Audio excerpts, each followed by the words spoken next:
Pessoal, bom dia. Vocês estão conseguindo me escutar bem aí?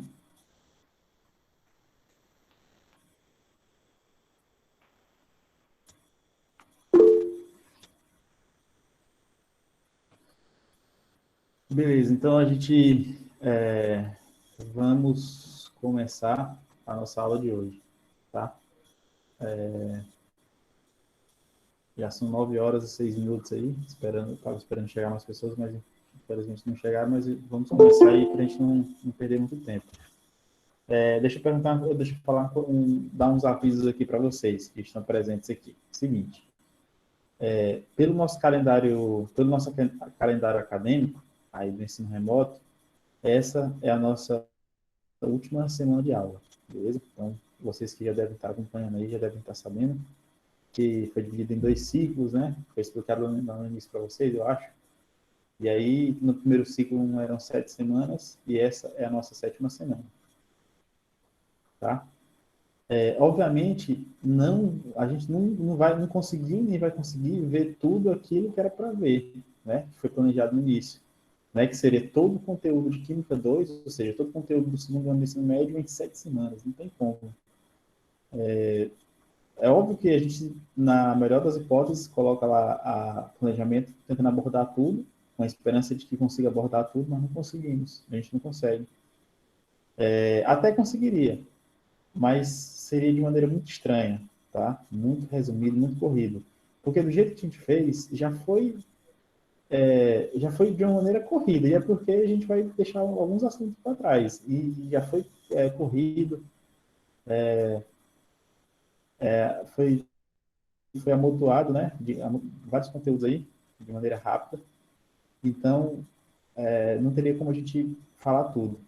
E aí mas ainda bem que eu tentei pelo menos falar com vocês de 2 conteúdos importantes, que é o de termoquímica e o de cinética, que é o que a gente vai começar hoje, tá? Nessa última semana. Porque aquele de soluções é importante, é um dos assuntos cruciais da química do segundo ano, você vai utilizar todos os conteúdos, e cinética e termoquímica são os outros 2 assuntos que são importantes para vocês, tá?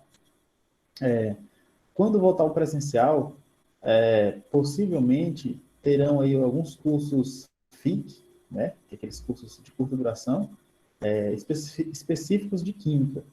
E aí possivelmente irão abordar alguns conteúdos que ficaram faltando aqui nas nossas disciplinas normais, tá? E aí, para vocês que tiverem interesse em aprofundar, complementar conteúdo, para quem vai fazer Enem no próximo ano, tudo isso é importante. Então, possivelmente, quando voltar ao presencial, a gente vai ter cursos suplementares para tentar complementar esses conteúdos que irão ficar faltando, beleza?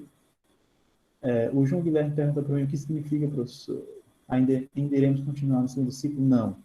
A nossa disciplina encerra-se nesse primeiro ciclo, tá? No segundo ciclo, vocês verão outras disciplinas. Beleza? Deu para entender? Então, peraí, professor.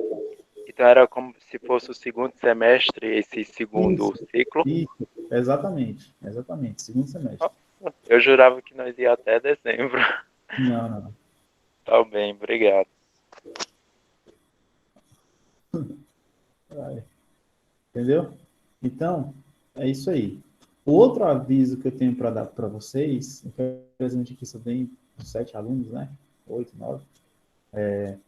Para quem está devendo exercícios, vocês corram para me entregar, tá? Até a sexta, por aí.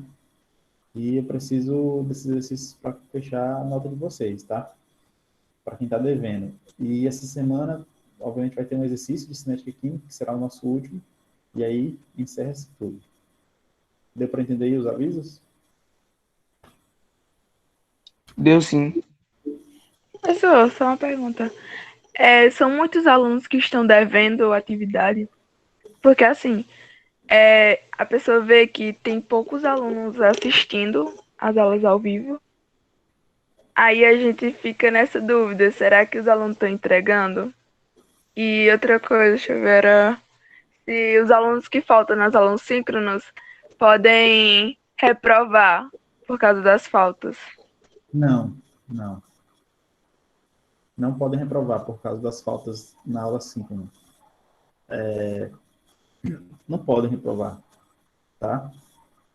Agora é importante o aluno assistir, entendeu? Tipo, por exemplo, eu coloco lá a aula síncrona, ela é gravada justamente para aqueles que não puderam assistir, porque às vezes o cara não pode assistir porque ele não pode assistir naquele momento porque ele não tem internet, ele está com algum problema, eu não posso penalizar ele por conta disso, entendeu?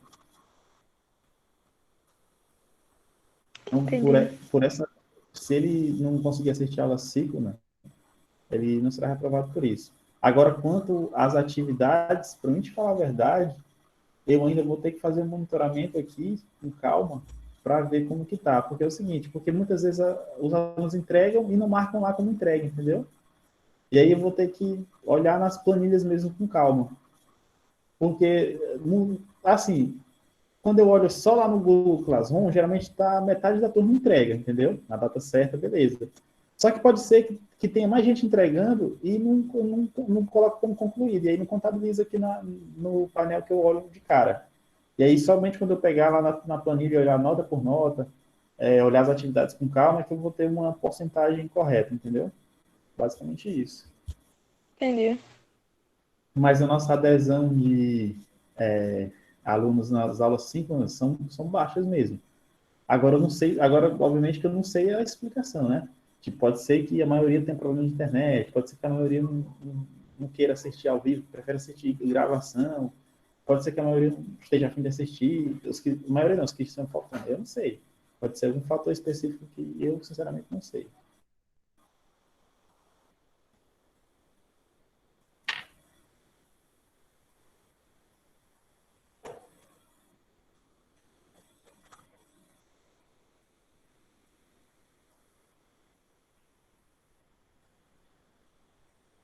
Beleza, então vamos, já finalizei aqui a parte dos avisos para vocês, e agora vamos à parte da nossa aula, beleza?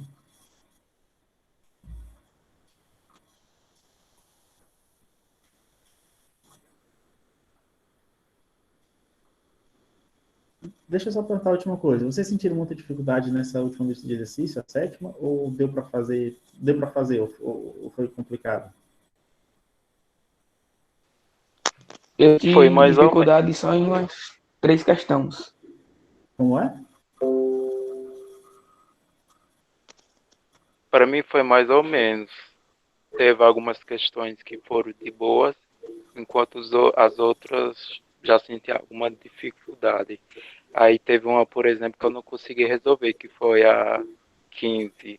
Só que o professor já colocou no classinho como dicas, né? Que eu ainda não olhei. Tá, beleza. Então depois eu levar, Tá. tá? Mas, por exemplo, se eu perguntasse para vocês, tipo, o que vocês conseguiram aprender sobre termoquímica?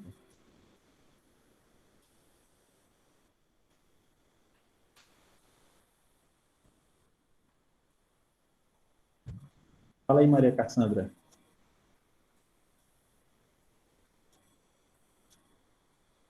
Ah, esse assunto pra mim foi o mais complicadinho. Além de propriedade coligativa também, que eu achei um assunto bem. A parte que eu mais foquei acho que foi endotérmico e exotérmico. Pronto. Entalpia, pra mim, acho que termoquímica, as únicas palavras que eu vou pensar na minha mente vai ser endotérmico e exotérmico. Bem isso. Entendi. Absorve e libera energia.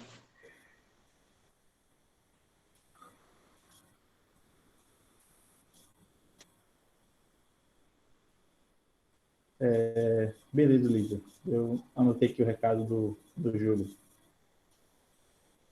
E o Vitor? Fala aí, Vitor.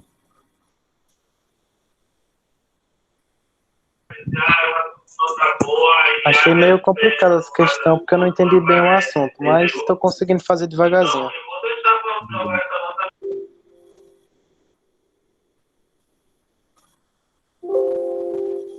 Beleza. E a Gleice, Vitória?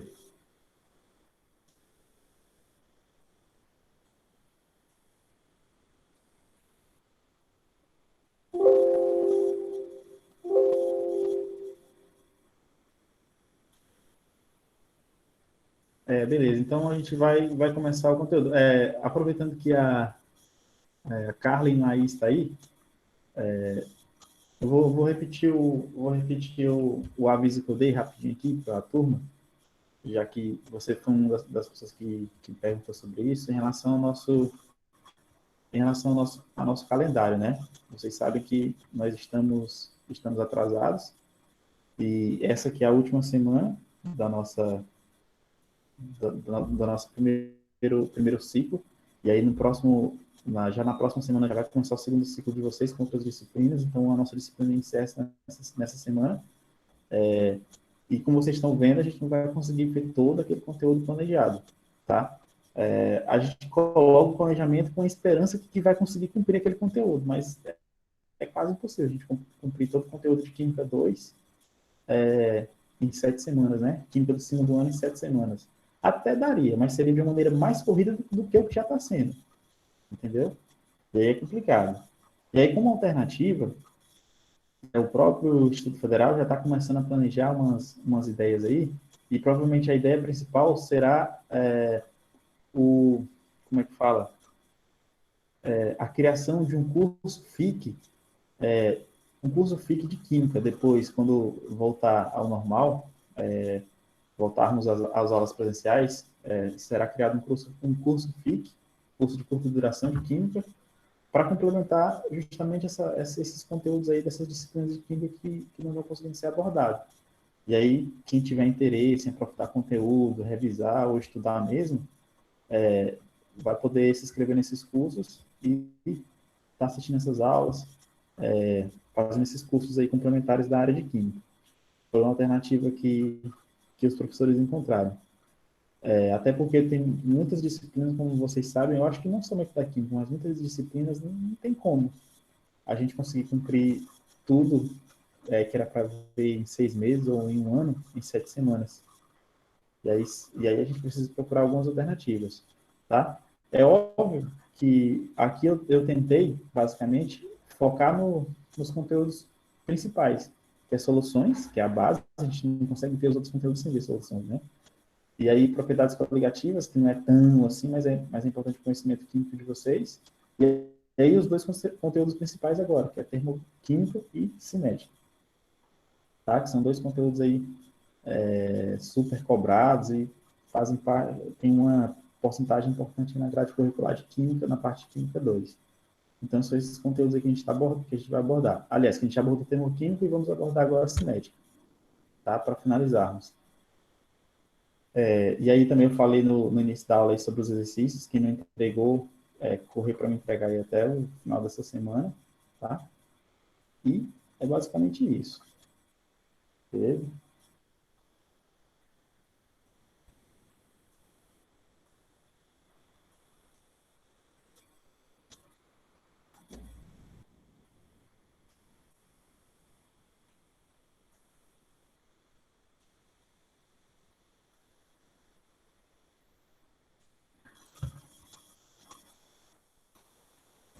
Todo mundo está conseguindo ver o slide aí, né, da nossa primeira aula aqui de cinética? Estamos, professor. Beleza. Então vamos lá, trabalhar. Deixa eu ver aqui. Pronto. Beleza, então essa é a nossa aula 1, cinética e química, que vai ser o conteúdo que iremos trabalhar aqui o resto dessa semana, né, de hoje até sábado. Possivelmente vai ter um montante de material aí um pouquinho fora do normal, por conta desse nosso tempo, justamente. E aí eu também não coloquei materiais para vocês nem segunda nem ontem, justamente para dar esse tempo de vocês respirarem para terminar a lista 7, beleza? Porque se eu colocasse aí ia embaralhar a cabeça de vocês, eu falei, não, melhor ter calma um pouco. E aí, na verdade, ontem eu coloquei, né? Na verdade foi segunda que eu não coloquei, justamente para dar esse tempinho para vocês. Aí ontem eu já coloquei e hoje a gente já começa com força total e a parte de cinética e química. Tá? Então vamos lá. O que a cinética química estuda, né? Do ponto de vista, tá passando slide de tudo. Do ponto de vista das reações químicas, né? A gente que estuda química, a gente está muito interessado nos processos que acontecem, tá? Esses processos são as reações químicas, beleza? Então, do ponto de vista das reações químicas, estamos sempre interessados em saber duas coisas principais, tá? A gente está interessado em prever se uma reação química irá ocorrer, né? A gente está interessado em prever, a gente olha lá os reagentes e fala essa reação química irá ocorrer, beleza? O químico está interessado em prever isso. Outra coisa que o químico está bastante interessado é, uma vez iniciada a reação, com que velocidade ela prosseguirá, tá? Então, o químico também está interessado com esse outro fator, que é o fator velocidade. Beleza? E é justamente esse fator velocidade com que a reação irá se prosseguir, é justamente esse fator velocidade que a cinética química estuda. Beleza? A cinética química estuda justamente isso, com que velocidade uma reação química prosseguirá. Beleza? Então, basicamente isso. Então, nessa semana, na semana passada, da termoquímica, nós estudamos as energias das reações químicas. Agora, nós iremos estudar a velocidade das reações químicas. Beleza? Basicamente isso. Tá?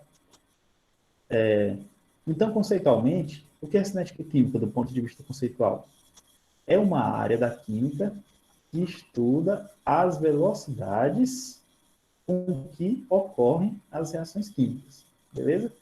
Então, toda vez que vocês lembrarem de cinética química, já tem que vir na cabeça. Estuda a velocidade das reações químicas. Tá? Acabou. Não tem segredo. Beleza? Então, a cinética, ela está relacionada com movimento e está relacionada com mudança. Né? A cinética, quando a gente estuda ela lá na física, né? lá na física, você sabe que a cinética, a cinemática, todos esses nomes estão relacionados com mudança ou movimento, lá na física, beleza? Só que aqui na química, a nossa cinética ela está relacionada com o quê? Está relacionada com a velocidade de uma reação química, beleza? Que não deixa de ser um movimento, não deixa de ser uma mudança, né? Então, essa velocidade da reação química é um movimento de alguma coisa e uma mudança de alguma coisa, que a gente vai ver mais na frente, tá? Então, nesses primeiros 2 slides aqui, foi mostrado para vocês o que a cinética química estuda e o conceito de cinética química. Todo mundo conseguiu entender aí?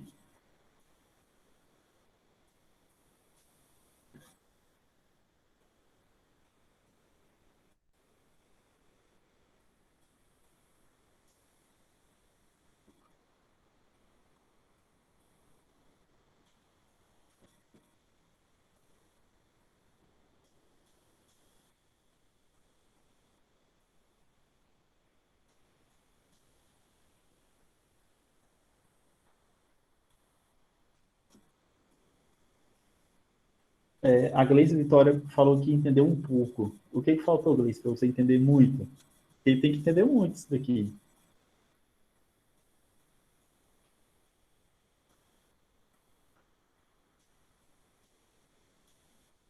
Tá, beleza. Então, vamos lá. Fazer o resumo. Um resumo para você entender. A cinética química, o que ela estuda? Estuda a velocidade de uma reação química. Beleza? Então, o que a gente vai ver nesse conteúdo aqui de cinética é justamente isso, o estudo das velocidades com que as reações ocorrem. Então, esses 2 slides foi basicamente para falar isso. Entendeu?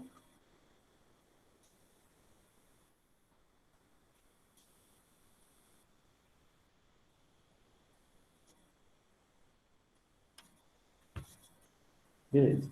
Então, vamos lá. Vocês sabem, mais do que eu, inclusive, que no nosso dia a dia, ou na natureza de modo geral, tem processos, químicos que acontecem em diferentes velocidades, né? Então, aqui é mostrado para vocês 3 processos químicos, ó. Por exemplo, a ferrugem, ela leva anos para ocorrer um objeto de ferro, corroer, né? A gente sabe que a ferrugem, ela é um óxido de ferro, geralmente ela aparece por conta da umidade, né? Tem um processo de oxidação, corrosão e tal. E aí a ferrugem ela leva anos para corroer um objeto de ferro, né? Já a queima de uma vela, ela demora algumas horas. Tudo isso aqui são processos químicos, né? A queima de uma vela demora algumas horas. Já a explosão da dinamite ocorre em uma fração de segundos, né? processos que envolvem explosões, eles são instantâneos, né? Envolvem sempre frações de segundos. Então, aqui vocês conseguem enxergar em três acontecimentos que estão presentes no nosso cotidiano, vocês conseguem enxergar uma ampla faixa de velocidade com que eles acontecem, né? Tem processos que são bastante lentos, como ferrugem, tem processos que são velocidades razoáveis, como a vela, né? Velocidade moderada, razoável, e tem processos que são muito rápidos, como a explosão de dinamite. Então, vocês conseguem ver que dentro aqui da química, porque isso tudo aqui são reações químicas, dentro da química a gente tem uma ampla faixa de velocidades com que os processos químicos acontecem. Tá? Então, a química tem essa característica interessante. Processos muito rápidos, processos lentos e processos de velocidades razoáveis. Tá? Deu para entender isso daí também?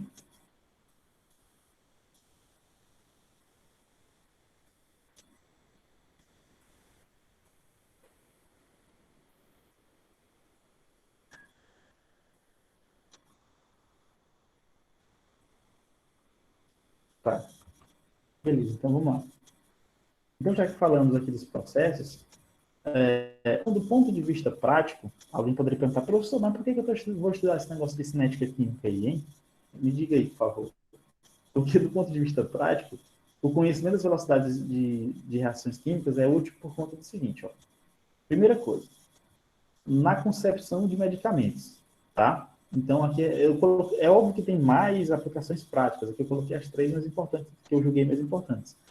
Então, na concepção de medicamentos. Porque, por exemplo, um cara que faz os medicamentos são os profissionais formados em farmácia, né? São os farmacêuticos. São os caras que formulam os medicamentos. Eles têm uma formação de química bastante sólida, né? Eles conhecem muito sobre reação química, sobre conhecimentos de química no modo geral. A formação deles é muito similar de química, tá? E aí, quando um farmacêutico está formulando um determinado remédio, que eles chamam de fármaco, quando ele está formulando, eu estou querendo dizer desenvolvendo, eles fazem vários estudos farmacocinéticos, que quer dizer, basicamente, como que esse remédio, como que o organismo, o metabolismo, vai conseguir processar esse remédio, né? E a gente sabe que tem remédios que eles são processados no nosso metabolismo de forma instantânea, tem outros que demoram mais. Então, dentro da farmácia, da farmacologia, que chama, tem inclusive uma disciplina chamada farmacocinética, que estuda a velocidade com que esses medicamentos serão metabolizados, absorvidos pelo corpo humano, entendeu? Então, sempre esse conhecimento de cinética química é muito utilizado lá pelos farmacêuticos, nessa parte de metabolismo de medicamentos. Beleza? Então, na concepção de medicamentos, eles utilizam bastante esses conhecimentos de cinética química, tá? Outra parte também é no controle da poluição, tá? Geralmente, as pessoas que trabalham com o meio ambiente, química ambiental, geralmente eles estão bastante interessados na velocidade com que vai ocorrer a decomposição de alguns poluentes, tá? Entendeu? Eles estão muito interessados em saber se aquele determinado lixo, qual a velocidade que ele vai se decompor, né? As pessoas sempre têm aquelas tabelas, esse plástico demora não sei quantos anos para decompor, esse ferro milhões de anos. E aí também tem a parte de emissão de gases, né? Quanto que esses gases a velocidade com que eles irão se expandir no meio ambiente, na atmosfera. Então, tudo isso, essa parte de cinética química também está bastante interligada no controle da poluição, tá? Os conhecimentos de cinética química. Outra parte também que é empregada na cinética química são no processamento de alimentos, né? Todo mundo sabe que os alimentos, quando são processados, eles têm data de validade, né? Então, após aquela data de validade, a gente sabe que não é aconselhável a gente consumir aquele alimento. E aí, muitas vezes a gente coloca o alimento também na geladeira para retardar digamos assim, a degradação do próprio alimento, né? E aí, sempre nesse processo da indústria de alimentos, eles estão muito interessados, estão muito ligados nessa parte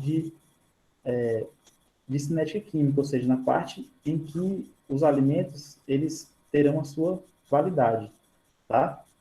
Porque você sabe que geralmente os alimentos, eles muitos alimentos eles contêm proteína, né? E aí, à medida que o tempo vai passando, essas proteínas elas podem sofrer vários processos químicos e podem sofrer algumas degradações. E aí são feitos vários estudos justamente para avaliar essa validade dos alimentos. Então, durante o processamento, eles estão interessados bastante nessa questão de cinética, tá? Na velocidade com que os alimentos irão se processar e irão ter validade, tá? É basicamente isso. Eu tô, tipo, me esforçando ao máximo aqui, gente, para mim não falar muito termos muito técnicos para vocês, entendeu? Para não confundir a cabeça de vocês. Eu sempre procurando palavras que um pouco mais fáceis de vocês conseguirem entender. Beleza? Então, por isso que às vezes dá uma travada aqui na minha cabeça, eu fico sempre procurando palavras mais fáceis de vocês assimilarem, beleza? Então, vamos lá. Vocês conseguiram entender essa parte que eu falei aqui ou foi meio confuso?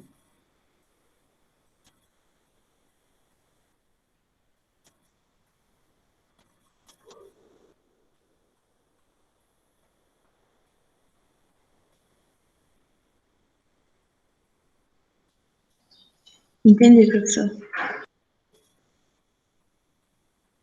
Então, vamos lá.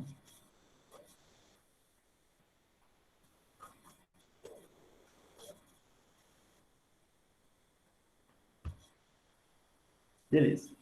Então, essa primeira parte que comentamos aí inicialmente foi a parte bem conceitual, beleza? Foi a parte bem teórica, digamos assim.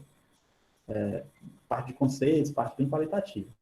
Agora, nós vamos entrar na parte quantitativa. Se é quantitativa, é a parte que vai envolver os cálculos, beleza? Vamos entender aqui os conceitos quantitativos, os conceitos que envolvem cálculos, beleza? Então, vamos lá. Já que a gente estuda a velocidade das reações químicas, a gente vai fazer sempre uma analogia com a velocidade lá que a gente estuda na física, né? Velocidade média, lá na física 1, né? Então, a gente sabe que em física, quando a gente tem um automóvel numa estrada, no tempo igual a zero, quando inicia-se o percurso, ele vai adquirir uma velocidade média, né?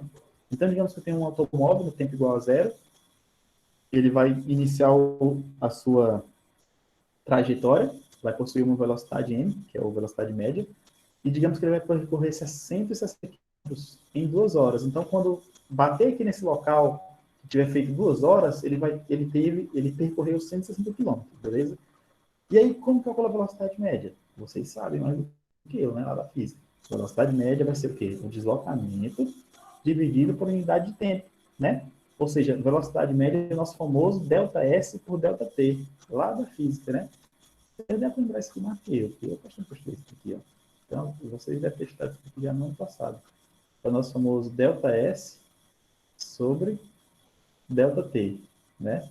Aí tem livro que bota ΔX sobre ΔT, esse S quer dizer o deslocamento, né? Então, ΔS sobre ΔT. Então, a velocidade média é o deslocamento que ele percorreu dividido por unidade de tempo, né? E aqui seria fácil, seria 160 km dividido por 2, né? E aí, quando fizesse a divisão, a gente teria 80 km por hora, né? Nossa velocidade média seria, beleza? Bastava fazer a divisão. Isso do ponto de vista, né, gente, do ponto de vista da física, tá? A física trabalha a velocidade dessa maneira, beleza?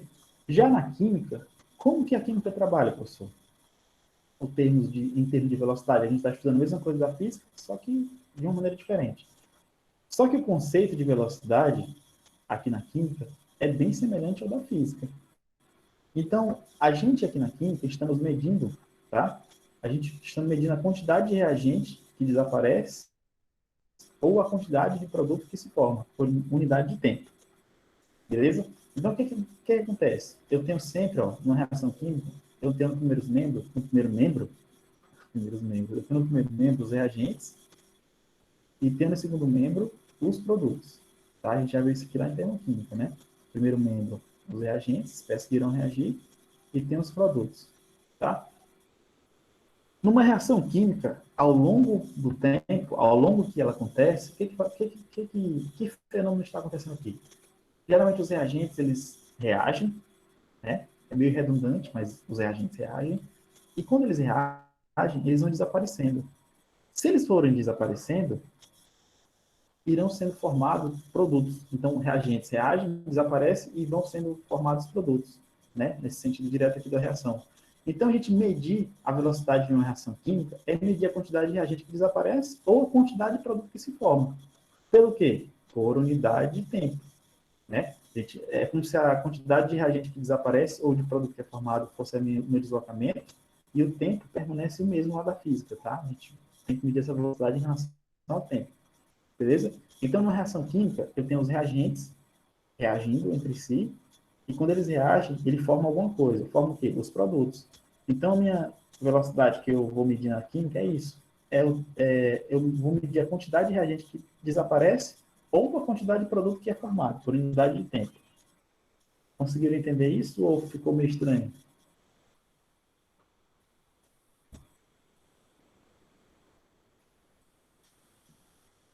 Entendi.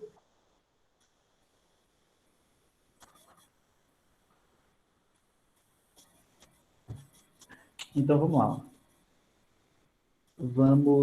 Deixa eu perguntar só uma coisa aqui. Deixa eu perguntar para algumas pessoas que estão muito caladas. Lívia, você entendeu? O Vitor, o Irledo,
pessoal, tinha caído a conexão, mas ainda bem que eu estou com o celular aqui, na hora eu já vi, e eu não fiquei muito tempo falando sozinho, mas beleza, tá?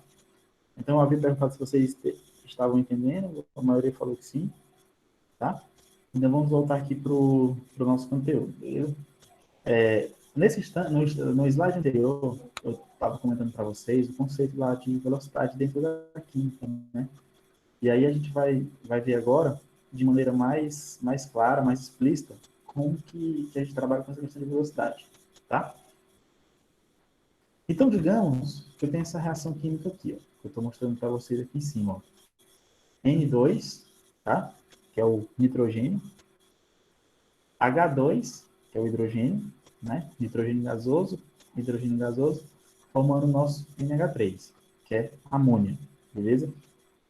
NH3. O 3 aqui e o 2, vocês já sabem por que eles estão aqui, né? É justamente por conta do balanceamento das equações químicas, tá? Eles estão aí por conta disso. Então, mas isso, por enquanto, não é importante para a gente. Foi mais importante lá na termoquímica. Aqui, não, aqui na cinética também vai ser importante, daqui a pouco, beleza? Então, esses são os coeficientes estequiométricos, beleza? Então, aqui é mostrado um gráfico para vocês das quantidades, tá? Que quantidades são essas, professores? São quantidades dos reagentes, né? Reagentes e quantidade dos produtos. Em função de quê, professor? Em função do tempo.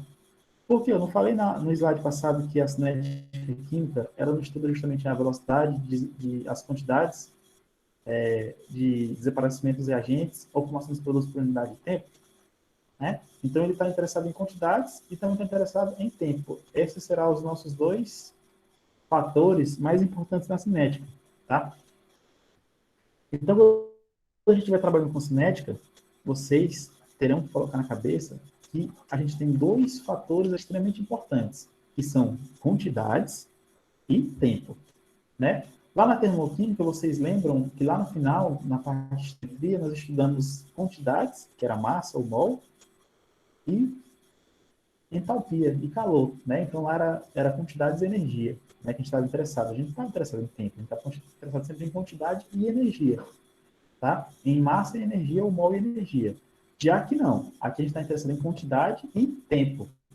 Tá? Não estamos interessados em energia nesse momento inicial, tá? Por enquanto só quantidade e tempo, tá? E vocês percebem, gente, como é que a gente vai interpretar esse gráfico aqui? Como é que faz? Vocês percebem que ao longo do tempo, essa linha azul aqui, ó, essa linha azul clara que eu estou passando aqui, que eu vou riscar aqui, ó, estão enxergando essa linha azul clara? O que está acontecendo com ela? Ela está diminuindo à medida que o tempo vai aumentando, ó. Percebe, ó? O tempo está aumentando, ó. O tempo aumentou e ela iniciou aqui em cima, ó. Iniciou onde eu estou marcando aqui, ó. Beleza?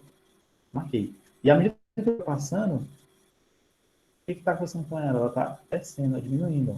Tendo um decréscimo, ó. Descendo, descendo, descendo. Então, isso aqui está querendo dizer o quê? Que à medida que o tempo passa, a quantidade de reagentes está o quê? Diminuindo. Ó, ela começou aqui em cima e está aqui embaixo já, ó, à medida que o tempo está aumentando. Então, a quantidade dos reagentes está o quê? Diminuindo. Coloquei até a seta aqui, ó, reagentes. Tá? É assim, está diminuindo.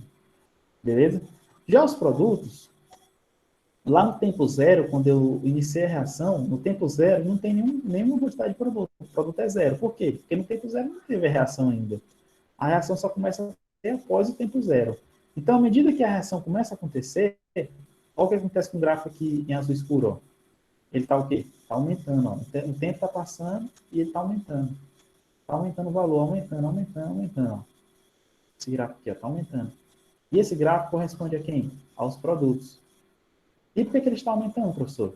Porque à medida que a reação acontece, os reagentes vão desaparecendo, vão reagindo entre si, desaparecendo e vão sendo formados produtos. Então, à medida que o tempo percorre, mais produtos serão formados. E aí é por isso que a quantidade de produtos aumenta.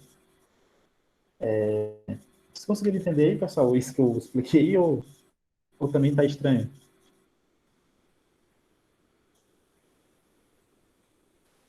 Consegui compreender.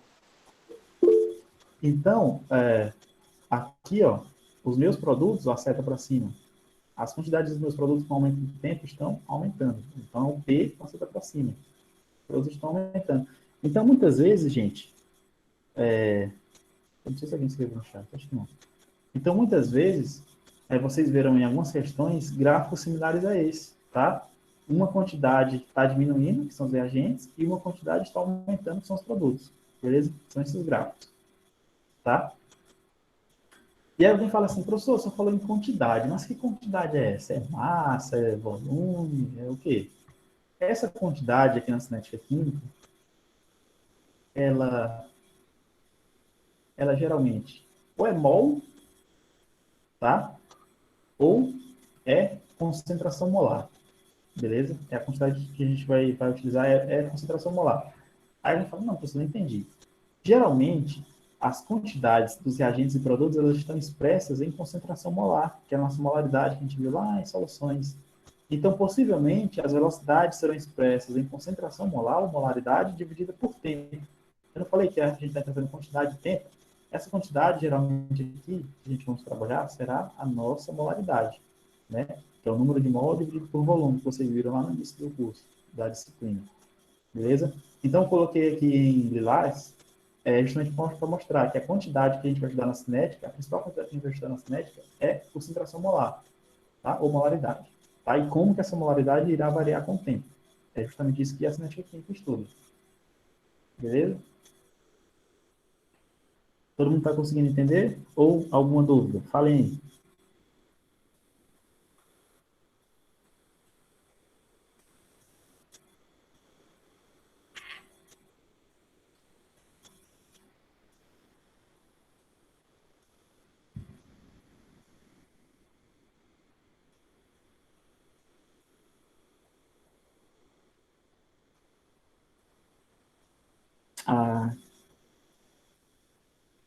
A Gleice perguntou Gleice Vitória perguntou se poderia ser só massa. Seguinte, Gleice. Poder pode, tá? Poder pode. Não existe nem nada que proíba isso, não. Só que não é muito comum, tá? O que é mais comum no laboratório, nas questões, nos livros, é a concentração molar, molaridade. Aí você vai pensar, por quê, professor?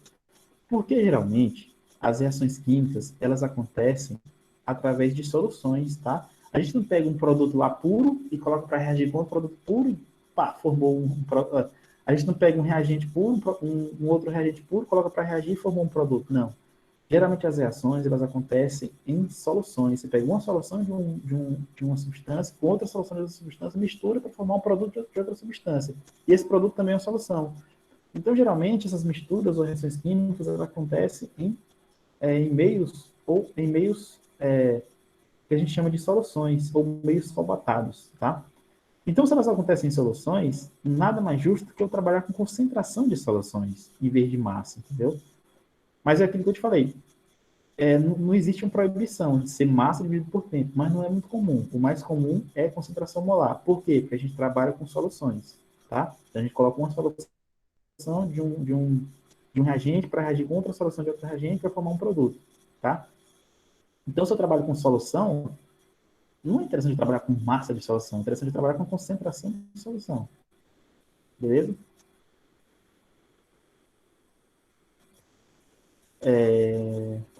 Agora eu não entendi o que você falou. A Lívia falou, aquele da aula foi só um exemplo simples. Então. É porque na aula ele deu o exemplo com a massa, não com mol ou concentração.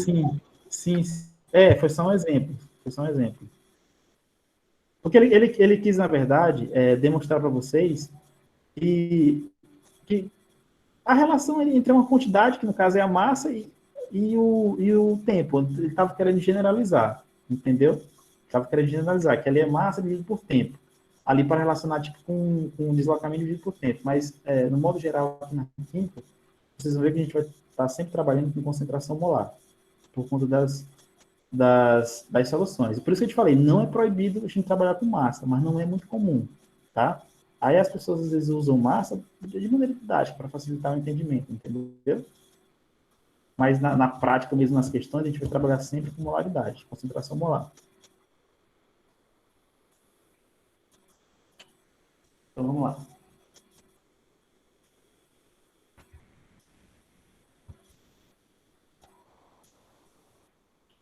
Então, agora, eu vou mostrar para vocês aqui o conceito de velocidade média de uma reação química. Beleza? A gente já sabe que é a velocidade média lá na física, né? Que é deslocamento dividido por tempo. E agora vamos ver aqui na química como funciona isso, velocidade média dentro da química, tá? Então vamos ler o conceito aqui, ó. A velocidade média de uma reação química é o quociente, né? Ou seja, é a razão, a divisão da variação da molaridade de um dos reagentes ou produtos da reação pelo intervalo de tempo em que essa variação ocorre, tá? Então, a velocidade média de uma reação, ela é, na verdade, um quociente entre a variação de molaridade pelo tempo. Mas o quociente de quem? Pode ser um dos reagentes, tá? Ou o H2 ou o N2, por exemplo, ou pode ser também dos produtos, tá? Então, a velocidade média aqui, ela é uma coisa específica, tá? É uma coisa específica de um dos participantes da reação, tá? Então, por exemplo, digamos que eu quero medir a velocidade média, mas em relação ao NH3. Como é que eu vou fazer isso, professor? Então, a velocidade média vai ser igual a quem? Variação da molaridade do NH3 dividido pelo intervalo de tempo. Alguém fala, professor, mas agora eu quero medir a velocidade média em relação ao N2. Então, vai ser variação da molaridade do N2 dividido pelo intervalo de tempo.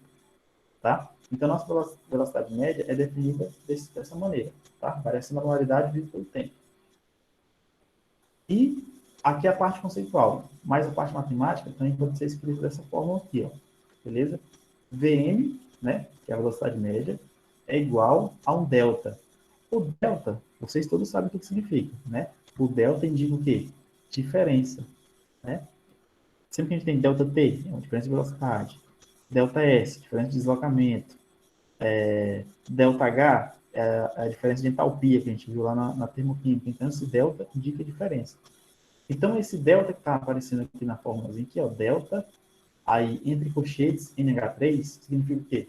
Significa a diferença entre as molaridades final e a molaridade inicial do NH3 no intervalo de tempo delta HT. Beleza? Então, esse delta é a variação da molaridade do NH3 dividido por delta T, que é o tempo. A variação que ocorreu dentro desse tempo. Outra coisa, gente.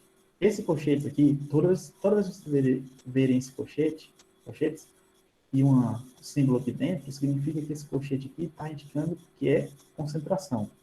Tá? Então, vamos lá. Digamos que a molaridade do NaCl, que é o nosso cloreto de sódio, digamos que a molaridade do NaCl seja igual a 0,5, tá? Que é uma molaridade que eu quero medir aqui a velocidade, 0,5. Então, tá aqui a molaridade, o N do NaCl, cloreto de sódio, é 0,5, né? Só que eu também posso escrever molaridade como sendo isso, ó. Coloquei, abri o colchete, coloquei aqui dentro NaCl, tá? NaCl, fechei o colchete e coloquei 0,5. Quer dizer o quê, professor? Quer dizer que, toda vez que você tiver uma molécula ou uma substância aqui dentro do colchete, ela significa essa mesma coisa aqui de cima, significa molaridade. Beleza?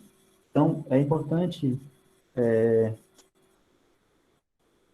beleza, João Guilherme, você vai poder sair. Vai ter que sair agora, tranquilo.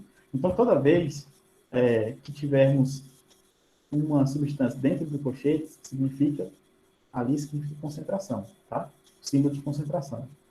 Deu para entender isso daí?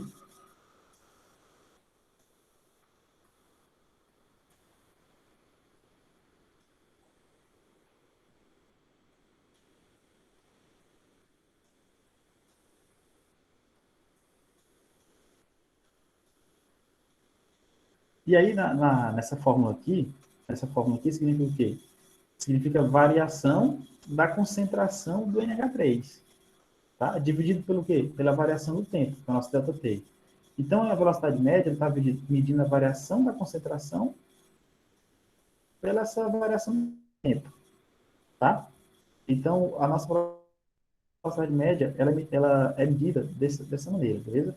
Variação da concentração de uma substância dividido pelo tempo. Tá? Mais uma vez, toda vez que aparecer entre colchetes aqui, significa concentração molar, tá? Daquela substância. Certo? Vamos ver se tem aqui algum exemplo. Não. Então, aqui é justamente só revisando justamente o que a gente acabou de ver, né? As rapidez das reações. Como que acontece a rapidez das reações? Como que eu vou medir? A rapidez da reação, que na verdade é a nossa velocidade média, ela vai medir a variação da quantidade de uma substância dividido pelo intervalo de tempo. Tá? Foi justamente o que a gente acabou de ver. Tá? E aí aqui em cima tem um resumo muito interessante para vocês entenderem. Ó. Uma reação química, né, ela sempre envolve duas coisas. Ela envolve reagente e envolve produtos. Tipo o que a gente falou no início da aula. Envolvem reagentes e envolvem produtos. Tá? Os reagentes na reação química, eles são o quê? Consumidos. Tá? Então, eles irão sumir. E os produtos na reação química, eles são o quê? Formados. Então, à medida que o tempo for passando, eles irão aparecendo, irão aumentando. Entendeu? Então, esse resumo aqui é bem interessante, que trata basicamente daquilo que eu estou querendo falar desde o início da aula. Em relação à reação química, né? Os agentes são consumidos, os produtos são formados. Beleza? Então, esse slide aqui é basicamente um resumo de tudo aquilo que já havíamos comentado aí no início. Tá? E aí, agora a gente vai para a prática, né? Para a gente poder entender esses conceitos de velocidade média. Tá? Então, vamos lá. Digamos que eu tenho a mesma reação química que a gente já vem trabalhando, né? Que é NH2 reagindo com 3H2, formando 2NH3. E aí, eu tenho uma tabela que mostra o tempo de reação em minutos, né? Então, o tempo que a reação está ocorrendo, tá? E aí, na outra coluna, eu tenho uma variação da molaridade do NH3, que é o produto, beleza? Então, no tempo igual a zero, a minha variação de molaridade do NH3 será zero. Por quê, professor? Porque o tempo igual a zero, a reação não começou. Se ela não começou, não tem produto formado. Então, a variação de molaridade aqui será zero, beleza? Já no tempo igual a 5, digamos assim, quando a reação completar 5 minutos que ela iniciou, eu já vou ter uma variação de molaridade de 20 mol por litro, que é o NH3. E à medida que o tempo for prosseguindo, eu vou tendo outras variações de molaridade para o nosso produto formado, que é o NH3. Beleza? E aí, eu vou calcular as velocidades médias. As velocidades médias, beleza? Como que funciona isso? Vamos lá. Primeira coisa, digamos assim, eu queira calcular a velocidade média no intervalo de 0 a 5 minutos, tá? Desse intervalinho aqui, ó. 0 a 5 minutos, tá? Primeiro, eu quero calcular a velocidade média só nesse intervalo, tá? Que eu estou marcando aqui em vermelho. Como que eu vou fazer? Você vai pegar o quê? Variação de molaridade dividido por variação de tempo. Quem é a variação de molaridade, professor? Molaridade final menos molaridade inicial. Quem é a variação de tempo? Tempo final menos tempo inicial. E aí fica fácil na tabela, ó. O tempo, 0 e 5. E a molaridade, 0 e 20. Quem é a molaridade final? 20. Quem é a molaridade inicial? 0. Então vai ser 20 menos 0. Quem é o tempo final? 5. Quem é o tempo inicial? 0. Então vai ser 5 menos 0. Quando você faz as subtrações aqui, 20 menos 0, 20. 5 menos 0, 5. 20 dividido por 5, 4. Então a velocidade média vai ser o quê? 4 mol por litro vezes minuto, tá? Daqui a pouco eu vou comentar sobre essa unidade aqui, tá? Por enquanto não se preocupe. Só se preocupe em entender como foi feito o cálculo, beleza? O cálculo foi feito de acordo com o que eu acabei de mostrar. Variação de molaridade dividido por variação de tempo. Conseguiram entender aí esse primeiro cálculo de velocidade média para essa reação, de acordo com a tabela aí? Ou foi muito rápido?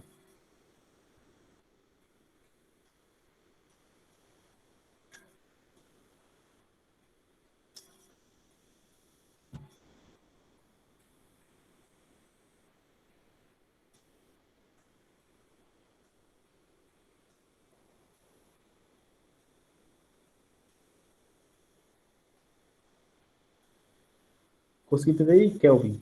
É Kelvin, né?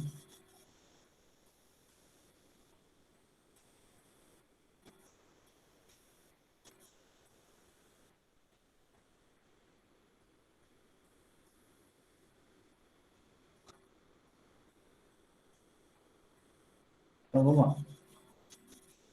Aí, digamos que agora eu estou interessado em medir a velocidade média no intervalo de 5 a 10 minutos. Beleza? Então, aqui o que vai acontecer? Eu vou colocar esse outro ponteiro, essa outra cor. Então, agora eu quero medir a velocidade nesse intervalo aqui. Ó. Eu estou colocando essa marcação em lilás. Tá? Então, eu quero medir a velocidade nesse intervalo. Só que antes, para a gente não ficar confuso, eu queria apagar essa marcação em vermelho. Deixa eu conseguir. Beleza. Tá? Então, caneta. Então, agora, eu vou medir a velocidade média no intervalo de 5 a 10. Beleza? Então, de novo, vou pegar sempre o tempo final menos o tempo inicial. Vou pegar a molaridade final menos a molaridade inicial. Então, o que é a molaridade final? É a molaridade do tempo 10, né? Então, vai ser 32,5, aqui, ó, menos a molaridade inicial, 20. Então, vai ser 32,5 menos 20. E o tempo? Vai ser 10 menos 5. E aí, quando você faz 32,5 menos 20, vai dar 12,5. E aí, dividido por 5, vai dar 2,5 mol por litro vezes minuto. Então, aqui vai ser a minha velocidade média para esse tempo aqui. Beleza? Para esse tempo. E aqui de 0 a 5, eu tenho uma velocidade média de 4 mol por litro. E aí alguém fala assim, caramba, professor, a velocidade média é estranha, ela deu um valor diferente. E lá na química, lá na física, não, quando a gente mede lá uma velocidade média, ela é um valor único, né? Geralmente você pega o percurso do carro percorreu e divide pelo tempo, né? Não importa se em determinado momento do percurso ele estava em 100 por hora, outro percurso ele estava em 60, não importa, a velocidade média ela pega o global, tudo. Já que você está falando que a velocidade média tem valores diferentes, sim. Na química, a velocidade média ela tem valores diferentes. Beleza? Mas por quê, professor? Deixa eu ver se eu explico agora. Porque a resposta disso é porque à medida que os reagentes vão sendo consumidos, eles vão diminuir. Se eles irão diminuir, os reagentes, consequentemente, a velocidade de consumo desses reagentes também irá diminuir. Por isso que a velocidade média ela diminui com o decorrer do tempo. Beleza? É justamente por conta do consumo de reagentes. O reagente que tinha no início é uma quantidade, né? Quantidade máxima. E à medida que o tempo for passando, vocês viram que o gráfico dos reagentes ele vai diminuindo. Se ele vai diminuindo, vai ter menos quantidade de reagente à medida que o tempo for passando. Se tem menos quantidade, menor será a velocidade. É óbvio que a gente vai estudar isso daí mais na frente, quando a gente vai falando de lei de velocidade. Vocês vão ver que a velocidade está diretamente relacionada com a concentração dos reagentes. Tá? Mas eu não queria nem explicar isso agora para não confundir a cabeça de vocês. Eu queria mostrar, na verdade, só como que calcula a velocidade média quando a gente tem uma tabela desse tipo aqui. Beleza? A gente vai falar dessa questão aí de variação de velocidade média mais na frente. Tá? Então, vamos lá. Então, aqui nesse slide, vocês viram como faz um cálculo de velocidade média de uma reação química. Beleza? Então, vamos lá, seguinte frente.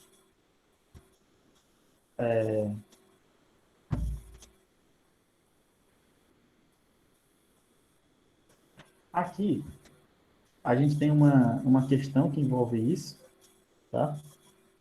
Uma questão que envolve isso.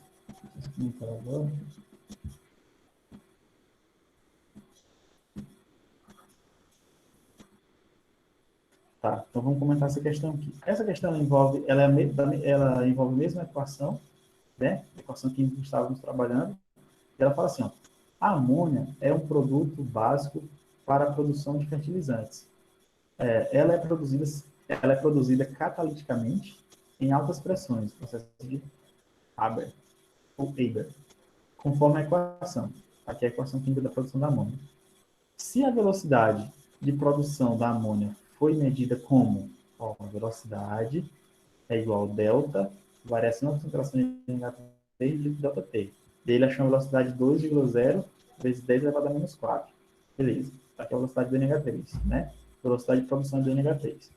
Aí ele pergunta assim, ele fala assim, a velocidade da reação em termos de consumo de NH2 será... Vocês sabem que a velocidade média, lá no início eu falei que ela pode ser feita em termos dos reagentes ou em termos dos produtos. Beleza? Aí eu falo, professor, mas qual a relação entre elas? A relação entre elas, entre essas velocidades, é uma relação estequiométrica. Beleza? Então, toda vez que eu tiver a velocidade de um ente ali da reação, seja produto ou reagente, e eu quiser saber a velocidade do outro, da outra espécie ali dentro da reação, basta eu fazer uma relação entre os coeficientes estequiométricos. Beleza? Então, aqui, ele está relacionando sempre a velocidade do NH3, né, que foi dado na questão, com a do N2. E lá eu sei que o coeficiente do NH3 é 2, e o coeficiente do N2, que é o que eu estou precisando, é 1, né? Não tem nada aqui na frente, é 1. Então, existe uma relação estequiométrica de 1 N2, né, para 2 NH3. Né? Existe essa relação estequiométrica. Como é que eu sei, professor, que existe? Basta você consultar a equação química. Se a equação química estiver balanceada, você vai ver que existe 1 mol aqui do NH2 para 2 do NH3. Então, a relação é de 1 para 2. Beleza? E essa relação estequiométrica aqui, você pode utilizar ela para o que você quiser. Para fazer relação de massa, fazer relação de calor, fazer relação de velocidade. Beleza? Então, a gente tem uma relação estequiométrica aqui que a gente precisa fazer qualquer relação matemática com ela. Beleza? E aí, se a relação é de 1 para 2 e eu tenho a velocidade em NH3 e quero saber a velocidade em termos de H2, basta fazer a nossa velha e conhecida regra de 3. Então, basta colocar a velocidade aqui embaixo do NH3, que foi dada, 2,0 vezes 10 elevado a menos 4, que é a velocidade que eu tenho. E eu quero descobrir quem? A velocidade da reação em termos de N2. Então, em termos de N2 vai ser x, né? E aí, quando a gente faz isso daqui, ó, quando a gente faz a nossa famosa regra de 3, vai ser o quê? Vai ser x vezes 2 igual a 1 vezes 2 vezes 10 elevado a menos 4, né? E aí, quando a gente faz toda a divisão, o meu x vai ser isso, ó. Vai ser 2,0, por quê? 2,0 vezes 1 é 2,0. Vezes 10 a menos 4, né? Dividido, não estava 2x, então o 2 estava disputando x, veio aqui para baixo, né? Então, a velocidade média em termos de NH2 vai ser 2 dividido por 2, que é 1 vezes 10 elevado a menos 4. Beleza? Que é a nossa letra A. 1,0 vezes 10 elevado a menos 4. Beleza? E aí, outra coisa importante que está aqui nesse quadrinho é o seguinte, ó. Nesse caso, a velocidade é expressa em mol por litro por segundo, né? Ou seja, a minha velocidade é a unidade da molaridade dividida pela unidade do tempo. E aí, o que eu vou fazer com ela? Por que aparece isso aqui? Por que aparece isso aqui no final? Ó? Que é a unidade da velocidade. Por que aparece? Porque eu tenho isso, ó. Eu tenho a unidade da molaridade, né? A velocidade, né? Molaridade dividida pelo tempo. Então, vou ter o quê? Molaridade. A unidade da molaridade é mol por litro e dividido pelo tempo, que é segundo. Unidade do tempo. E aí, o que eu vou fazer? Aqui é como se fosse uma divisão de fração, né? Então, eu conservo a primeira, ó, mol, dividido por litro. Quando você tiver divisão de fração, conserva a primeira e multiplico pelo inverso da segunda. O inverso da segunda vai ser 1 vezes 1 dividido por segundo. E aí, quando eu faço essa multiplicação, eu vou ter o quê? Vou ter mol dividido por litro vezes segundo. Ou ainda, eu vou ter mol. Se eu quiser subir o litro e o segundo lá para o primeiro membro, eles vão subir com sinal, vão subir com coeficiente, com expoente negativo, né? Litro a menos 1 vezes segundo a menos 1. Beleza? É por isso que aparecem esses termos aqui. Então, toda vez que eu tiver um número do denominador e quiser subir ele para cima, subir para cima é redundante, né? Mas no caso é realmente, se eu quiser subir esse número lá para o numerador, eu vou ter que subir ele com coeficiente, com um expoente negativo, né? Vai ser menos 1. Então, vai ser litro menos 1 e vai ser segundo menos 1. Beleza? Então, esse menos 1 aparece justamente porque eles estavam aqui no denominador. E aí, para eles subirem para o numerador, eles sobem com...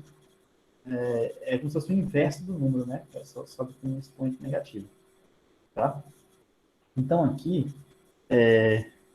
Não, a lista de frequência hoje eu não coloquei. Eu vou pegar... Como está sendo gravado aqui, eu vou pegar vou pegar a participação de vocês aqui na gravação, entendeu? Eu consigo ver todos que estão aqui, beleza? Na gravação depois, tá?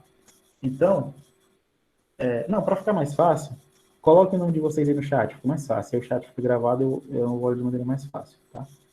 Vocês vão colocando aí, o chat fica gravado, depois eu olho lá, se faço colocar na minha planilha de frequência, fica mais fácil, tá? Então, a nossa questão aqui de hoje ela mostra justamente isso, os aspectos matemáticos da cinética química, tá? Depois vocês revisem direito aí essa parte da unidade, tá? Para vocês poderem entender com mais calma, tá?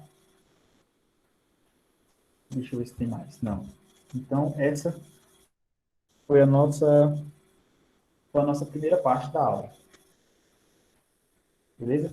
Seguinte, eu vou dar uma pausa aqui de 2 minutos, só para me beber uma água, e já já eu volto com a segunda parte para a gente finalizar esse nosso primeiro encontro aqui falando de cinética química. Tranquilo aí?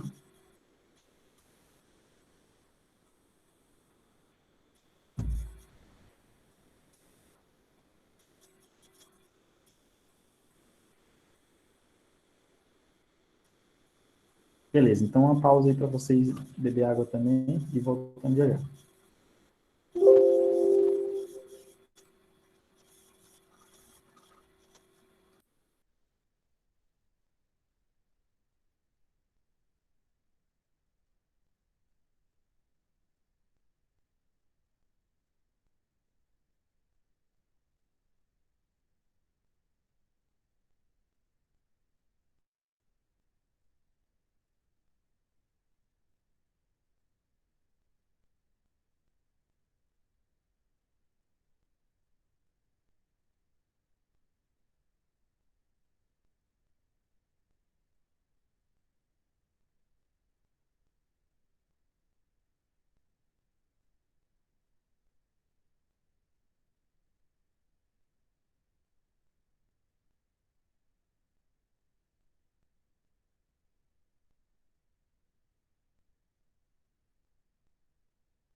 Beleza, pessoal, voltei. Voltamos aí e vamos para a nossa aula 2. Tá? Nossa aula 2 aqui vai ser rápida. Beleza? Nossa aula 2 aqui vai ser rápida. Sei que vocês já estão cansados aí, tá? Então vamos correr. Nossa aula 2 aqui é continuando, né? Nos conteúdos de cinética, beleza? Na aula 1 a gente viu o conceito de cinética química, vimos como calcula a velocidade média de uma reação química, beleza? Então agora, na segunda parte, a gente vai entender como que as reações ocorrem, tá? Como que as reações ocorrem, beleza? Existem algumas teorias que tentam explicar como que as reações químicas ocorrem. A primeira teoria que tenta explicar isso é a chamada teoria das colisões. Tá? É a teoria das colisões. Essa teoria é bastante simples. Ele fala que para uma reação química acontecer, esse número aqui é bem bobo. Para uma reação química acontecer, as moléculas dos reagentes, elas precisam se colidir, né? Precisam se chocar, tá? Uma precisa colidir com a outra para uma reação química acontecer, precisa ter um contato, beleza? Então, nesse quadro aqui, eu tenho uma representação genérica, né? Não é uma reação química real, aqui é só uma representação genérica. Quer dizer o quê? Uma representação que tenta ilustrar como que uma reação química iria acontecer, tá? Então, eu tenho uma reação química, digamos, entre o A2, né? O A é um elemento químico genérico, ele não existe. É o A2, B2, só são 2AB. Tá? O 2 aqui é justamente para balancear a equação. Então, aqui é uma nossa equação química de brincadeira, de ficção. Nossa equação química de ficção, né? De mentirinha, na verdade. Eu queria falar de mentira, não de ficção. Nossa equação química de mentirinha. Tá? E aí a gente vai ter a nossa possibilidade 0,1. Né? Vamos estudar a nossa possibilidade 0,1, nossa possibilidade 1. Como que vai ser a possibilidade 1? Eu vou ter uma molécula de A2, que é o A grudado no A, né? O AA é óbvio que o termo não é grudado. O termo é o A ligado ao A. Eu estou falando grudado para facilitar o nosso entendimento. Então, eu vou ter o A2, que é o A, justamente ligado com o A. Ele vai se chocar com o B2, que é o B2 aqui. Então, no reagente, eu vou ter quem? A2 ligado com B2. Aliás, o A2 irá se chocar com B2, né, nos reagentes. Então, essa figura está ilustrando isso, ó, o choque dos dois para poder acontecer a reação. E a teoria das colisões fala isso, que para acontecer as reações, elas precisam se chocar. E aí, beleza, eles vão fazer isso. Ó, uma vai se chocar com a outra. A série está indicando isso. E aí, beleza, houve o choque. Ó. Houve o choque, e aí houve formação disso. Ó, tá? Houve formação disso. Tá? Então, a gente vai parar o comentário por aqui, por enquanto. Agora, a gente vem para a possibilidade 2. Tá? A possibilidade 2 é o mesmo caso. É o A ligado ao A, vai se chocar com B ligado ao B, para formar isso daqui, ó. O AABB. Tá? Essa outra molécula. E aí temos a terceira possibilidade. A terceira possibilidade é isso aqui, ó. O A, de novo, vai se chocar com B, para formar isso daqui. Tá?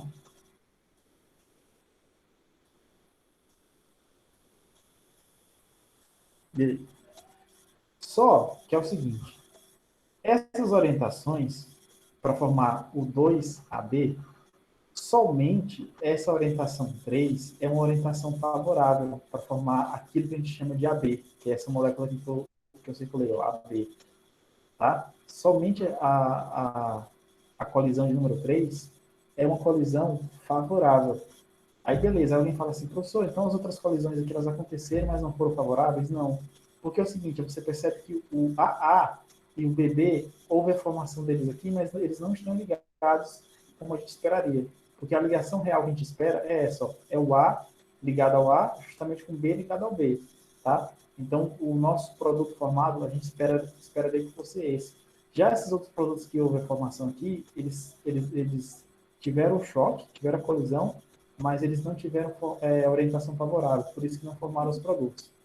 Beleza? E aí, logo em seguida que teve o choque, percebe que as setas aqui mostrando para um lado, mostrando para o outro.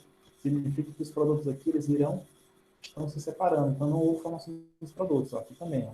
Já que não, a gente houve a formação dos produtos. Então, em geral, vocês vão entender isso com calma já.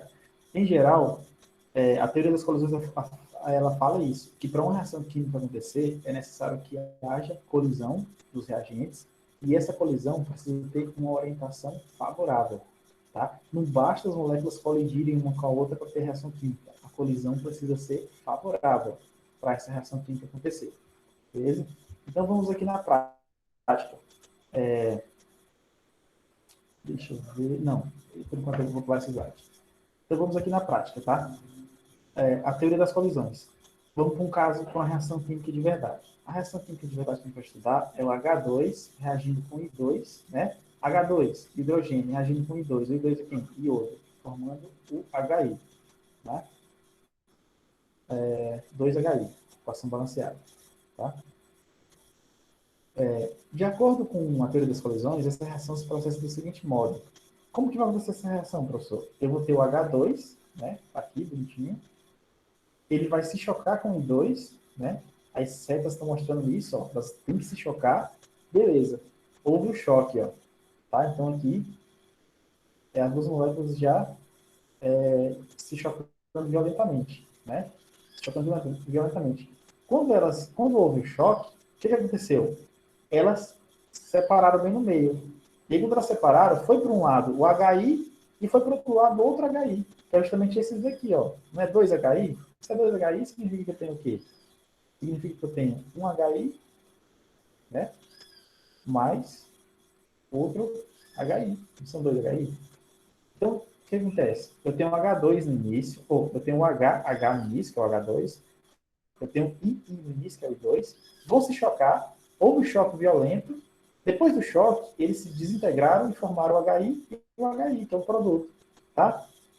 Então, aqui embaixo na seta, aqui embaixo, eu tenho uma demonstração disso. Ó. Eu tenho a descrição do fenômeno em palavras. Então, uma molécula de H2 e uma molécula de 2 se aproximam com bastante velocidade. Tá? Então, nós estamos aproximando. A seta está indicando isso, aproximação. A seguir, se chocam violentamente. Então, está aqui a figura do choque. Beleza? E, por fim, as duas moléculas produzidas, que é o 2HI, se afastam rapidamente. Então, depois que houve choque, houve transformação, aí as duas moléculas que foram formadas se afastam rapidamente e houve formação dos produtos. Então, essa é a nossa famosa teoria das colisões. Então, para uma reação química acontecer, de acordo com a teoria das colisões, tem que haver duas coisas. Que coisas são essas? Tem que haver o choque, né, a colisão, e essa colisão precisa ter uma orientação favorável. Conseguiram entender essa parte aqui? Essa parte aqui não tem matemática, não, é só uma parte qualitativa, conceitual. Quem conseguiu entender aí? Eu consegui entender.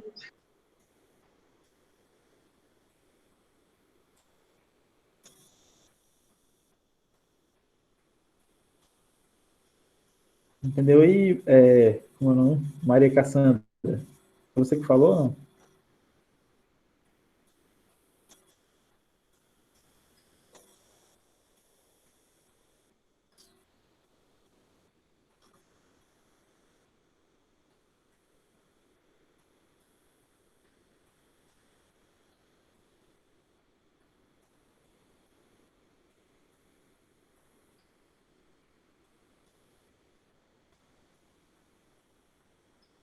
Beleza, então vamos lá. Existe também uma outra teoria que explica como as reações químicas ocorrem. Que teoria é essa, professor? É a teoria do complexo ativado ou teoria da energia de ativação, do estado de transição, tá? A gente vai falar muito de teoria de estado de transição, não. A gente vai falar sempre de teoria do complexo ativado, tá? A teoria do complexo ativado, ela é um pouco diferente, tá? Ela fala o seguinte, ela fala que eu tenho os reagentes, né? Eu tenho os reagentes. Aí esses reagentes, ela na verdade, é um aprimoramento da teoria das colisões, tá? Ela é um aprimoramento da teoria das colisões. Eu tenho, tipo aqui, ó, eu tenho os reagentes, por exemplo, vou trabalhar com a reação entre o NO e o O3, tá? Para formar o NO2 e o O2. Então, eu tenho umas moléculas aqui com alta energia, né? Elas irão se colidir para a teoria das colisões. Então, a teoria do complexo ativado, ela é um aprimoramento da teoria das colisões. Quando essas moléculas aqui se colidem, vai haver uma troca de ligações. Vai ter ligações que serão rompidas e vai ter ligações que serão formadas. Nessa parte das ligações que serão rompidas e ligações que serão formadas, é aquilo que a gente chama de complexo ativado. E logo em seguida, depois da formação do complexo ativado, a gente vai ter a formação das reações. Beleza? Então, essa teoria do complexo ativado, ele, como eu falei, é um aprimoramento da teoria das colisões, ele envolve agora o fator energético. Ele fala que para as moléculas poderem colidir, para a colisão ser efetiva, é preciso que essas moléculas já tenham uma energia cinética necessária para ocorrer a colisão. Porque, por exemplo, se as moléculas se colidem, mas elas têm baixa energia, aquela colisão não vai adiantar nada, a reação não vai ocorrer. Como é esse exemplo aqui de baixo. Eu tenho duas moléculas que vão se colidir, só que elas têm baixa energia. Então não houve nem a formação do complexo ativado. Então não ocorreu nem a reação. Eu vou botar nisso. Ó. Esse lado aqui é igual a esse aqui. Ó. Não ocorreu a reação. Já que não, as moléculas aqui em cima têm alta energia, então elas vão se colidir violentamente. Se elas houve colisão e formou um complexo ativado, consequentemente, a reação prosseguiu e formou os produtos. Percebe que o lado dos produtos é diferente do lado dos reagentes. Essa ideia de complexo ativado, ela é muito similar a uma batida de carro e a duas tartarugas se chocando aqui. Os carros, quando eles colidem, geralmente eles vêm a uma velocidade alta, né? E aí a colisão provoca esse estrago absurdo, né? Provoca essa transformação absurda. Já duas tartarugas, você já sabe, tartaruga é lenta, né? Então essas colisões aqui entre duas tartarugas geralmente não acontece nada, né? Em termos de transformação. Então a gente pode fazer essa analogia com as reações químicas. Quando as moléculas têm alta energia e se colidem, a gente vai ter uma formação de complexo ativado, a gente vai ter uma reação química, porque vai ter uma transformação ali. Já quando as moléculas se colidem, mas elas têm baixa energia, essa colisão não vai servir para nada, não vai formar reação. Tá? Então, de maneira geral, é essa. E aí, geralmente, a teoria do complexo ativado, ela é expressa em gráficos desse estilo aqui. Beleza? Você tem um reagente, aí aqui em cima você tem um complexo ativado formado, e aí aqui embaixo você desce para os produtos. Aí, de novo, você tem os reagentes, Eles vão se colidir, formar um complexo ativado aqui em cima, depois desce para os reagentes, beleza? E aí essa energia entre os reagentes e o pico do gráfico é chamada energia de ativação, beleza? Então tá aqui, ó. Essa é a diferença de energia aqui, ó. Os reagentes, onde estou marcando aqui, para o pico aqui do gráfico, essa diferença aqui, ó, é chamada energia de ativação.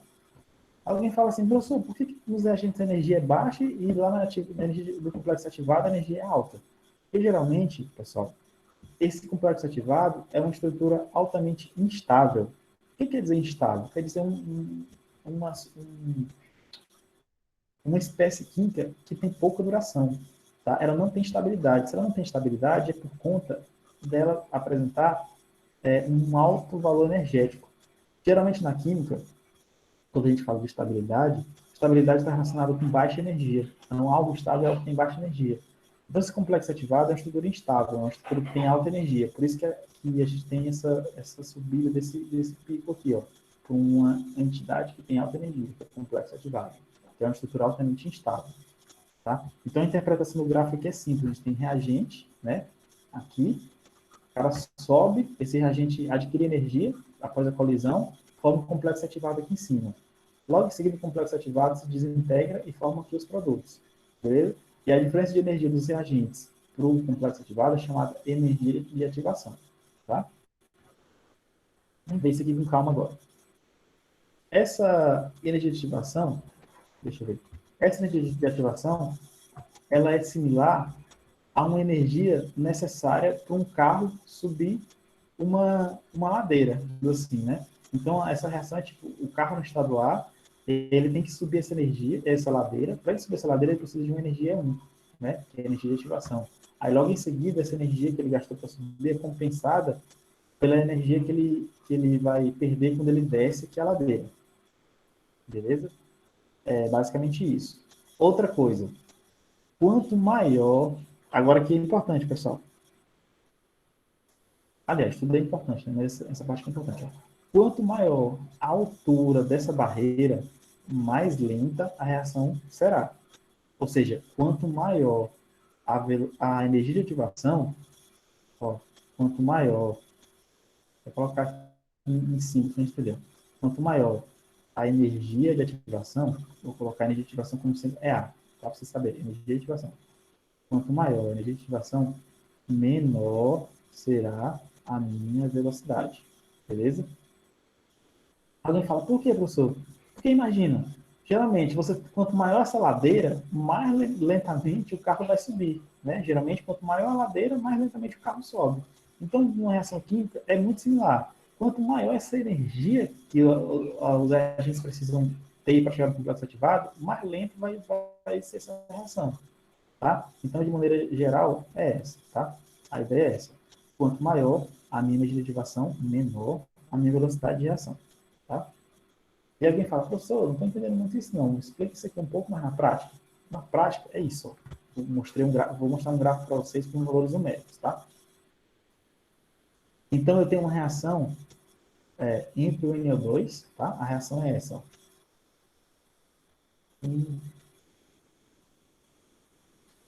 O2, né?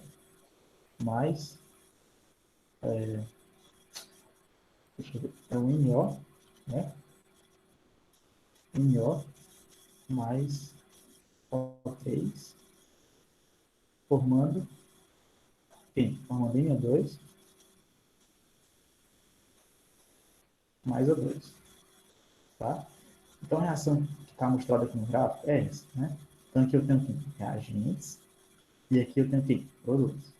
Para a reação acontecer, pela teoria das colisões, o NO e o O3 nós vamos precisar fazer o quê? Vão precisar se colidir, né? Então tá aqui, ó, os reagentes. Eles irão se colidir, beleza? O O3 com o NO. Quando o O3 e o NO se colidem, eles formam uma coisa chamada complexo ativado, que é justamente quando houve um choque, né? Então você vai ter rompimento de ligações e formação de ligações. É um termo chamado complexo ativado, aqui em cima. Ele tem alta energia, porque eu falei que ele é uma estrutura instável, tá? Tem curta duração.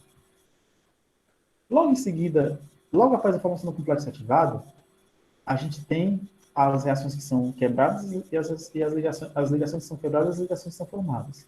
Logo em seguida, a gente tem um procedimento da reação e a gente desce aqui para a formação dos produtos. É óbvio que a formação dos produtos vai acontecer se a colisão tiver sido efetiva, se tiver energia suficiente, toda aquela história que a gente já comentou no início, beleza? E aí alguém fala assim, professor, e quanto será a energia de ativação? Para esse caso aqui, a nossa energia de ativação vai ser quem? 9,6 kJ por mol. Como que calcula? É sempre essa diferença aqui, ó, da energia dos reagentes para a energia aqui de cima do complexo ativado. Beleza? Então, essa diferença de energia aqui é a minha energia de ativação. Beleza? Aí alguém fala, professor, eu ainda não entendi o que é energia de ativação. Aqui o conceito. Ó. Energia de ativação é o valor mínimo de energia que as moléculas de reagentes devem possuir para que uma colisão entre elas seja eficaz. Beleza? Então, para uma colisão ser eficaz, além da orientação necessária, elas precisam ter energia mínima necessária. E essa energia mínima necessária para ocorrer a reação é chamada energia de ativação. De novo, quanto maior for a energia de ativação, mais lenta será a reação. Lembra lá do carro? Né? Quanto maior for aquela ladeira, como se fosse a altura do pico lá do complexo ativado, mais lentamente o carro sobe, né? Então, quanto maior for a energia de ativação, mais lenta será a reação. Alguém fala, professor, o que é esse ΔH aí menos 200? Esse ΔH menos 200, falei 200, né? 200, é a nossa entalpia da reação. Só que a entalpia foi o que a gente estudou lá na termoquímica. Não tem nada a ver aqui, por enquanto, com a cinética, tá? Aqui foi só para demonstrar que essa reação aqui, ela é exotérmica, tá? Ou seja, a energia dos reagentes é maior que a energia dos produtos. Os produtos estão aqui embaixo e a gente estão acima. Só para mostrar que é uma reação exotérmica, beleza? Então é isso. Então, vocês aprenderam, eu espero que tenham aprendido, um gráfico. Eu estou mostrando para vocês e eu acho que vocês entenderam. É um gráfico de complexo ativado, né? Que a gente tem os reagentes colidindo, formando complexo ativado, com estrutura instável, tem alta energia, e aí depois a reação prossegue e se prossegue para a formação dos produtos. Vocês viram que a energia de ativação é diferente da energia dos reagentes para a energia do máximo aqui do gráfico, do complexo ativado. E vocês viram também que a energia de ativação é o valor mínimo de energia que as moléculas de reagentes devem possuir para poder para a gente ter uma colisão efetiva, né? Ter uma colisão eficaz, tá? E aí vocês viram que essas duas teorias, teoria das colisões e teoria do complexo ativado, são teorias que tentam explicar como que as reações químicas ocorrem. E aí a teoria das colisões vocês viram, e a teoria do complexo ativado é uma melhoria da teoria das colisões, tá? É uma melhoria, tá? É uma, digamos assim, um aprimoramento da teoria, tá? E aí, deixa eu ver o que temos mais para hoje. Ah, beleza. Então, para a gente encerrar, para não ficar muito conteúdo aí na cabeça de vocês não ficarem muito confusos, vamos aprender a fazer uma questãozinha básica, envolvendo teoria do complexo ativado. Beleza? Vocês vão entender agora essa questão aqui, vocês vão entender o conteúdo, a parte conceitual, porque geralmente quando a gente faz questões, facilita, né? A gente entender a parte conceitual, geralmente a gente entende mais quando está fazendo uma questão. Né? Então, vamos lá. Ó. A partir do gráfico, calcule a energia de ativação e o ΔH da reação. Que reação é essa, professor? É o A mais B formando CD. Tá? É uma reação genérica. Né? Ela não existe, é só uma reação genérica. E aí ele tem um gráfico. Né? Primeira coisa que a gente deve fazer aqui é identificar os componentes do gráfico. Né? Quem é esse aqui? Ó? Isso aqui, ó, A mais B. É o meu reagente. Quem é o C mais D? É o meu produto. Como é que eu sei, professor? Só olhar a reação aqui, ó. A mais B, está do lado esquerdo, é reagente. C mais D, está do lado direito, meu produto. Então está aqui, produto. Aqui em cima, pessoal, o quê? Aqui é o nosso complexo ativado. Vou colocar só CA, né? Complexo ativado. Beleza? Certo? E aí a questão pede o quê? Calcule, a questão pede isso aqui, ó. Para a gente calcular o nosso EA, né? Energia de ativação, e pede para calcular o nosso famoso ΔH da reação. Né? A questão pede para calcular isso, energia de ativação e ΔH. É fácil, né?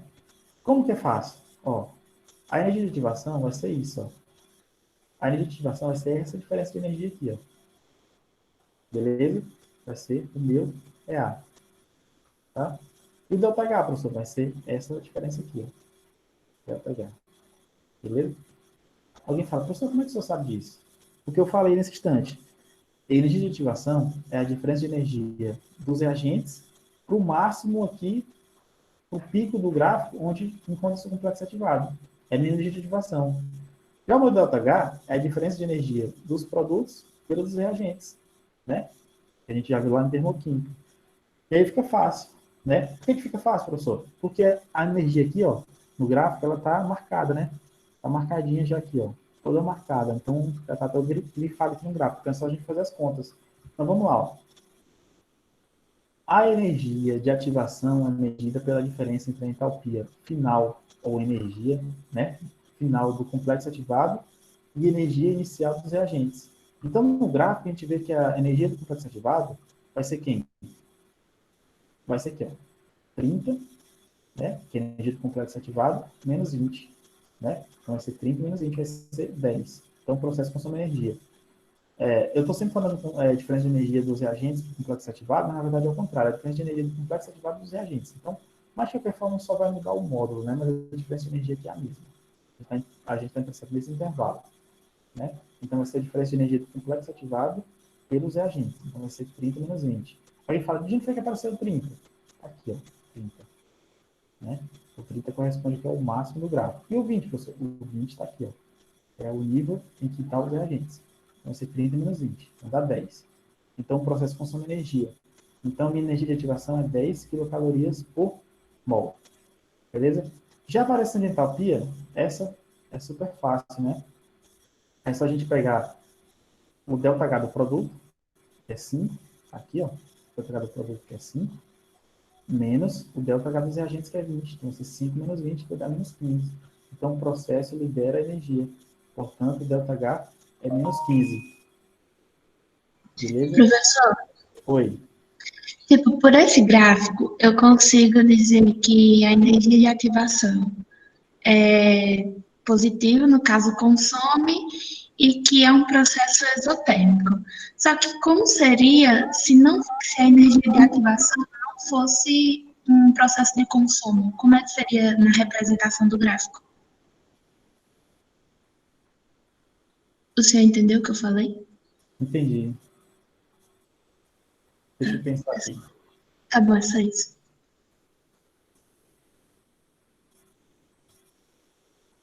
É porque é o seguinte, ó. Eu entendi o que foi que tu falou. É porque essas energias de ativações, elas serão sempre positivas, elas vão sempre consumir energia. Entendeu? Ó, por exemplo, ó, esse gráfico aqui, ó. Esse gráfico, eu tenho uma reação exotérmica e tenho aqui uma reação endotérmica, ó.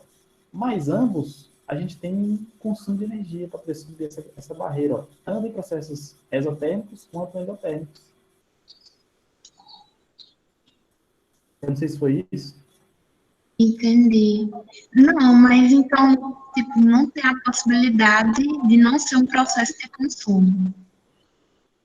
Não, não tem. Não tem. Tá bom, então. Porque é o seguinte, porque essa energia de ativação, ó, deixa eu ver aqui, cadê? Essa energia de ativação é uma energia que as moléculas devem ter, elas têm que possuir. Então, elas vão possuir de alguma maneira. Então, geralmente, elas devem possuir através do movimento. Então, não existe, porque senão a gente não ia ter gráfico desse estilo aqui, ó. A gente não ia ter gráfico assim, ó, do complexo ativado com essa barreira, entendeu? E aí, com as reações químicas, não existe gráficos assim, ó. Não existe gráficos assim, com isso aqui sendo complexo ativado, ó. Que aí, nesse caso, teria não existe isso na química, entendeu? Então, geralmente, a energia de ativação, de modo geral, elas são negativas, então são positivas. Então, a energia que o sistema tem que ter, ele tem que adquirir para aquela reação ocorrer, tá? E aí, como que ela vai adquirir essa energia? Geralmente, ela já tem uma energia ali do movimento e essa energia vai ser adquirida através do choque, beleza? E aí vai ser gerada essa energia. Então, a gente não tem esses valores de energia de ativação negativos, tá? E aí vocês percebem que o ΔH, então é até interessante a pergunta, porque é interessante notar que o ΔH ele não tem muita relação com a energia de ativação, não. A energia de ativação é positiva, mas aí o ΔH ele pode ser positivo ou negativo. Então foi justamente o gráfico que eu mostrei para vocês aqui, ó. Um processo exotérmico e um processo endotérmico. O exotérmico está aqui, ó, a barreira, ela é aumentada. E o endotérmico também a barreira é aumentada. Então a barreira existe para os dois casos, seja exotérmico e seja endotérmico. Beleza? Entendi. Aí, por exemplo, se eu vou calcular a velocidade média de algum reagente e ela der negativa. Ah, sim. Eu vou falar isso aí na próxima aula. A velocidade média de algum reagente negativa, aquele valor negativo quer dizer que aquele reagente está sumindo, tá? É a velocidade de consumo, beleza? Então, aquele negativo não quer, ele não tem, outra pergunta ótima. Aquele negativo, ele tem significado físico, mas aquele significado físico ali quer dizer que aquela substância dos reagentes, elas estão consumindo, estão sumindo. Beleza? Então, aquele negativo lá é diferente do negativo da termoquímica, que fala que libera calor, está liberando alguma coisa. Não. Aquele negativo é para diminuir, é para dizer que aqueles reagentes estão diminuindo, estão sumindo aos poucos. Então, o negativo tem esse significado físico, tá? De diminuição. Tá? Porque é o seguinte, ó, quando você tem reagentes formando produtos, o que eu falei? Eu falei que os reagentes, à medida que a reação acontece, os reagentes vão o quê? Vão diminuindo e os produtos vão aumentando. Então, para representar essa diminuição de reagentes, as pessoas usam na frente da velocidade um sinal negativo, para dizer que ele está diminuindo o valor, entendeu?